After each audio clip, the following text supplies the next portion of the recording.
Good morning and welcome to Godcast with Wanda. Today we're going to continue with the study of Daniel with chapter 8. We're going to see today where the dream of Daniel continues on with the same characters. Nebuchadnezzar had a dream in chapter 2, talked about the idol and the 4 parts of the body, meaning 4 nations. Didn't name the nations at that time, but in Daniel 7 it does start naming the nations. It starts talking about the lion, the bear, the leopard, and then the beast. That's undescribable almost. So today in chapter 8, we're going to continue on, but God is narrowing down the picture that we're seeing because he's getting closer and closer to describing the Antichrist. Even to Daniel, he's starting to describe the Antichrist. You'll see that Daniel gets really upset and he passes out, can't think. So let's continue on with our study of chapter 8. If you have not seen Daniel 7, please watch that before you continue on or you won't understand a thing. Daniel 8 verse 1. It says, "In the 3rd year of Belshazzar, a vision appeared to me." Now remember, chapter 7 opened up in the 1st year of Belshazzar. So here it is 2, maybe 3 years later that he's having another vision. "A vision appeared to me, Daniel, after the one that appeared to me at the first time." That was in chapter 7. "And I saw in the vision that I was by a great river by Ulai." So he's still about 60 miles east of Babylon. He's still in the Babylonian territory, but he's been given a vision that this is what he sees around him. See, he's standing by a river. "Then I lifted my eyes and I saw, and there standing beside the river was a ram, which had 2 horns, and 2 horns were high, but one was higher than the other, and the higher one came up last. And I saw the ram pushing westward, northward, southward, that no animal could withstand it, nor was there any that could deliver from him his hand. But he did according to his will and became great." So here in Daniel's dream, we have a vision of a ram. This ram represents, it says it has 2 horns now. So a beast or an animal would have represented a nation or a kingdom. The horns represent a king or a leader. So here we have one ram with 2 horns, 2 leaders, Medo-Persia. So he's getting an image here of Medo-Persia. And we'll talk about that a little bit more when we get to the angel's interpretation. So I'm in verse 5. It says, "As I was considering, suddenly a male goat came from the west across the surface of the whole earth without touching the ground, and the goat had a notable horn between its eyes. Then he came to the ram that had 2 horns, which I had seen standing beside the river, and he ran at him with furious power. And I saw him confronting the ram, and he was moved with rage against him, attacked the ram, and broke his 2 horns.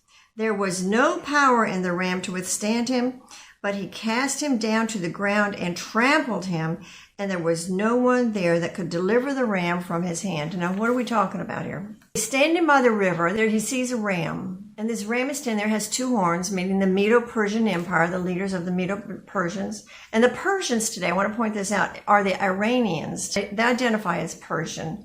They just became a nation in 1979. Anyway, you have this ram that is identified with 2 horns, and then we have this goat that comes up, is identified with 1 horn in the middle of his head.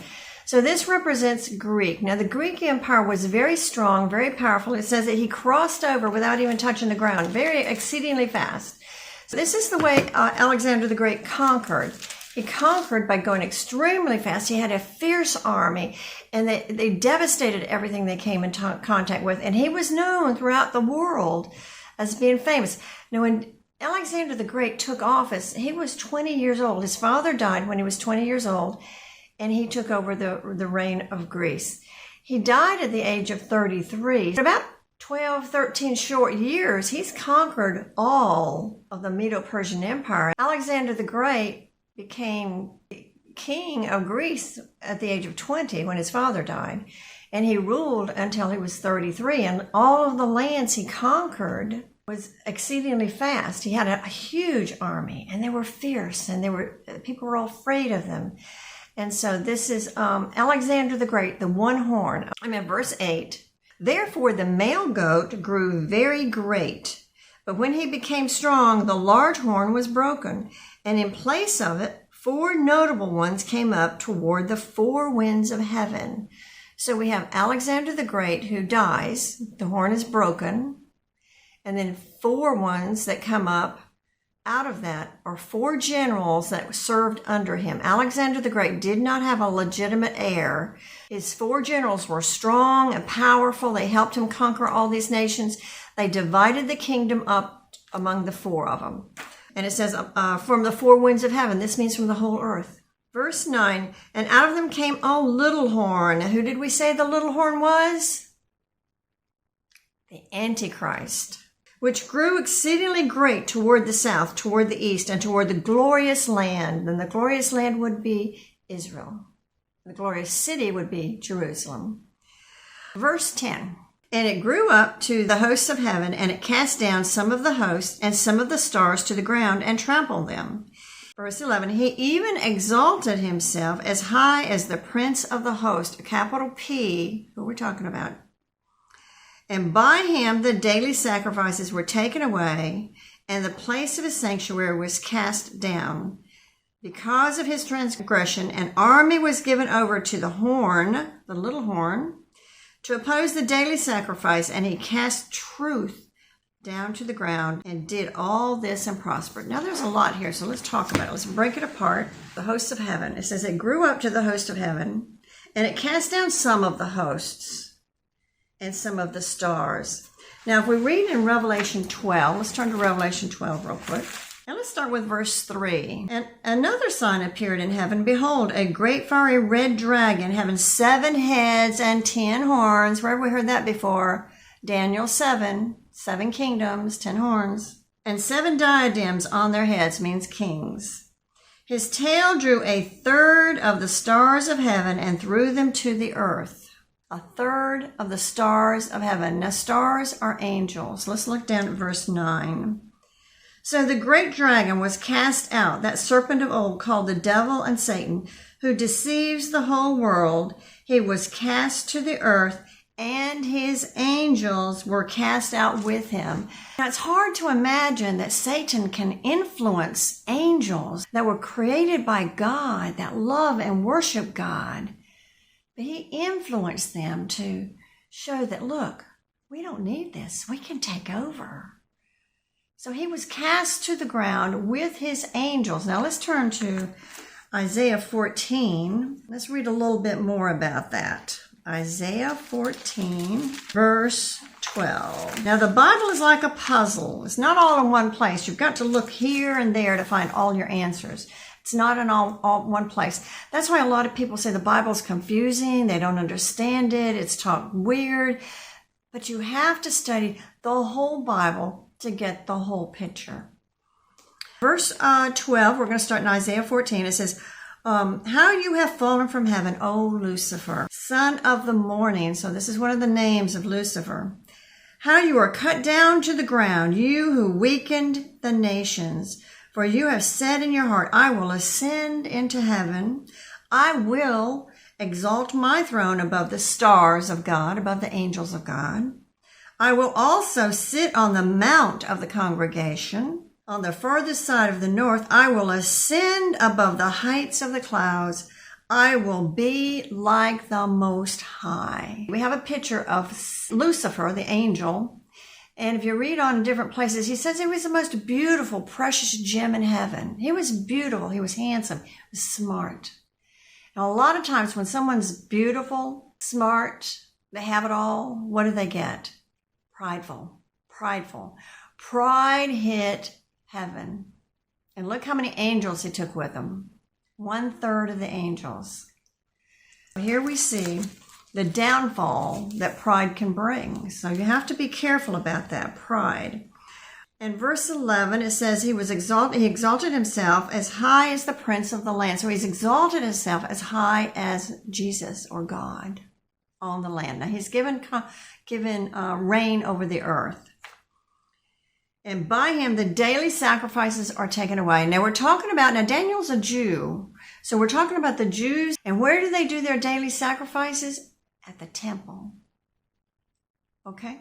Now, there's not a temple in Jerusalem right now. So they're talking about, if you go and Google it, they're talking about building the third temple. The first temple was the one that Solomon built. The second temple was one that was built after the Babylonian captivity when they allowed the Jews to go back home, built by Ezra and Nehemiah. That's the second temple. When Herod took over, it was kind of downtrodden. He built it back up to be the great temple it was. The greatest thing in all the land. Everybody came from countries to see it. So he built this huge temple, and it was destroyed in 70 AD. So now there's no temple in Israel. We know this is prophetic. But history is cyclical. What do I mean by cyclical? It means it happens over and over and over. And also in the Bible, things happen in the Old Testament that relate to the New Testament. And this is where understanding Revelation and understanding Daniel, you have to use those two chapters kind of parallel together in coordination with each other to understand what's going on. Jesus talks about a lot of this in Matthew 24, Luke 21, and Mark 13, but he doesn't go into detail. He just says, there's going to be wars and rumors of war, and there's going to be hunger and plagues and famine. And so that ties in with the seals and the trumpets and the vials. So history repeats itself. And believe it or not, Christians, people are coming to read the Bible more and more because they see these signs and they want to understand them. Well, I'm going to help you understand them here. Here we're talking about the Antichrist, and he is the little horn. He's going to take the daily sacrifices out of the temple. Now, in order to do that, there has to be a temple there. During Daniel's time, there wasn't a temple, but it gets rebuilt. But we're fixing to talk about the Greek Empire. In the Greek Empire, the little horn is fixing to submerge. And then let's just look at the end of verse 12, because this is very, very important. It says, because of transgression, an army was given over to the horn to oppose the daily sacrifices, and he cast truth down to the ground. Now, what is truth? In John 14:6, Jesus says, I am the way, the truth, and the life. No one comes to the Father except through me. So when it says he cast truth down to the ground, here, the Antichrist is going to take over. He's going to stop sacrifice in the temple. He's going to persecute God's people, Christians and Jews. Now, if you don't understand that, go back to chapter 7. It talks about the Christians and the rapture during that time. Let's continue on with verse 13. It says, then I heard a holy one speaking, and another holy one said to the certain one who was speaking, how long will the vision be concerning the daily sacrifices and the transgressions of desolations, the giving of both the sanctuary and the host to be trampled underfoot? This is talking about the tribulation, the last half of the tribulation, because the Jews are going to be persecuted. Daniel is a Jew. He doesn't know anything about Christians. This hasn't happened yet. So all Daniel understands is his people, the Jews. Verse 14, it says, and he said to me, for 2,300 days, then the sanctuary shall be cleansed. Now, I've watched a lot of sermons, and no one can really explain this 2,300 days. I don't know either. I could be talking about anything. But this 2,300 days is the only time it's mentioned. Don't understand what it means, but it does have something to do with the tribulation. Now let's go into Gabriel's interpretation of it, because Gabriel's going to explain to Daniel, and Daniel is quite upset about this because he's seeing things he doesn't understand that happen in the future. It's prophetic. And then it happened when Daniel had seen the vision and seeking the meaning, that suddenly there stood before him one having the appearance of a man. And I heard a man's voice between the banks of the Ulai, who called out and said, Gabriel. So now we know it's Gabriel, the angel. Gabriel is the messenger angel. He's the one who appeared to Mary. He's the one who appeared to Elizabeth, John the Baptist's mother. So he's a messenger angel. Make this man understand and help him to understand the vision. Verse 17. So he came near where I stood, and when he came, I was afraid and fell on my face, and he said to me, understand, son of man, that the vision refers the time of the end. So we're not talking about any time right here in Daniel's time. We're talking Revelation time, the time of the end. Now, as he was speaking with me, I was in a deep sleep with my face to the ground, and he touched me. So Daniel had passed out. He was so afraid or so worried. He just fainted. And the man touched him, and he looked up. It says, "Look, I am making known to you what shall happen in the latter time of the indignation." This is the tribulation. "For all the appointed time, the end shall be." I am making known to you what shall happen in the latter time of the indignation. "For at the appointed time the end shall be. The ram which you saw having the two horns are the horns of the kings of the Medes and the Persians. And the male goat is the kingdom of Greece." Now Daniel is still under the Babylonian Empire. Belshazzar was the last Babylonian king, chapter 5 of Daniel. You'll see that. He doesn't even understand what Medo-Persia and Greece are. Maybe he's heard of the kingdoms, I don't know, but he doesn't understand. It says, "The large horn that is between its eyes is the first king. As for the broken horn and the four that stood up in its place, 4 kingdoms shall arise out of the nation, but not with its power." So we're talking about Alexander the Great and then the 4 generals that were under him that take over when he dies. Verse 23 says, "And in the latter time of their kingdom, when the transgressors have reached their fullness of their sin, a king shall arise," little k, "having fierce features, who understands sinister schemes." Not a good guy. This is talking about the Antichrist. "His power shall be mighty, but not by his own power." He's going to have the power of Satan. We talk about this in Revelation 13. Talks about the power of Satan given to the Antichrist. Verse 24, "His power shall be mighty, but not by his own power. He shall destroy fearfully and shall prosper and thrive. He shall destroy the mighty and also the holy people." So he's going after the Jews. All right. Now in verse 25, "Through his cunning he shall cause deceit to prosper under his rule. And he shall exalt himself in his heart. He shall destroy many in their prosperity. He shall even arise against," capital P, "the Prince of Princes." This is in Revelation 19. Jesus Christ, when he comes down to the second coming, comes on a horse with his armies. This is when they're going to clash. "He shall be broken without human means." Jesus is going to come down on his white horse with his armies. He's going to destroy the Antichrist with the breath of his mouth. And the breath of his mouth is the word of God. It tells us in John 1.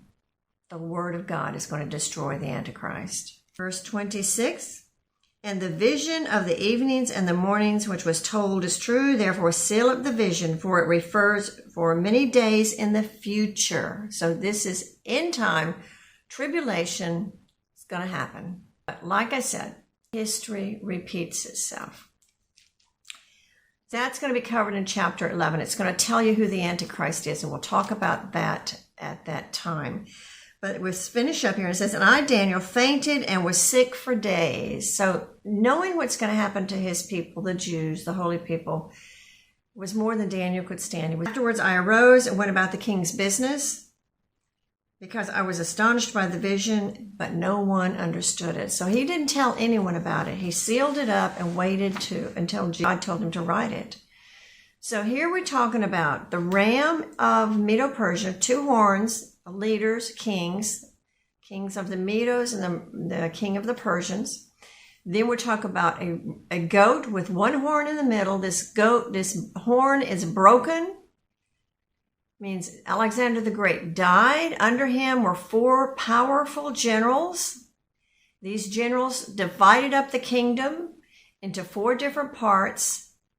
And the only 2 generals that we're going to be dealing with the Antichrist is going to be the Seleucid Empire, who's one of the generals, and the Ptolemies, which is Egypt. Those 2 start warring against each other. You have Syria in the north, and you have Egypt in the south. And who's in the middle of that? Israel.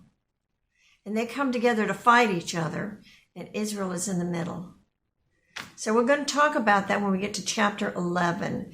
But this gives you a little bit more explanation as to who the Antichrist is.